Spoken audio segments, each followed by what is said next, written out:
Assets আর লাইবিলিটির প্রধান পার্থক্য আমরা জানি না। অ্যাসেটস হইল যে কোনো একটা বস্তু যেটা ধরুন ইনকাম করে পয়সা কামায় আমার পকেটে দিব, এটা হইলো আমার অ্যাসেটস।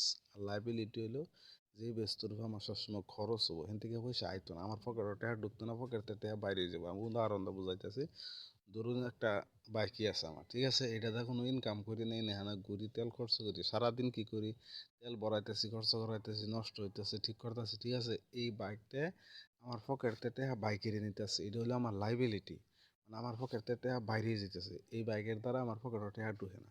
আর অ্যাসেটস হইলো, ধরুন একটা ট্র্যাক্টর আছে, ঠিক আছে, ট্র্যাক্টরে আল মারতেছে, পয়সা কামাইতেছে, ঠিক আছে।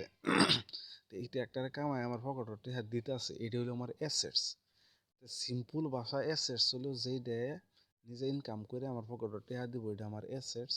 আর যেটা ধরুন আমার পকেটে পয়সা বাই কিনে নিব, এটা হলো লাইবিলিটি। যেরকম নাকি একটা মোবাইল লাইবিলিটি হইতে পারে, অ্যাসেটস হইতে পারে।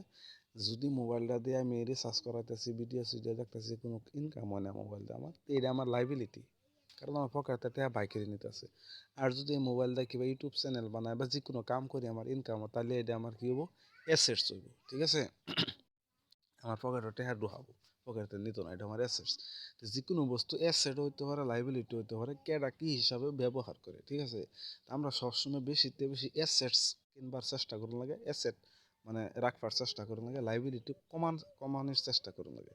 অ্যাসেটস আর লাইবিলিটির এটাই প্রধান পার্থক্য। অ্যাসেটসে আমার পকেটে টাকা ঢুকাই দিব, লাইবিলিটি আমার পকেটে টাকা বাই কিনে নিব।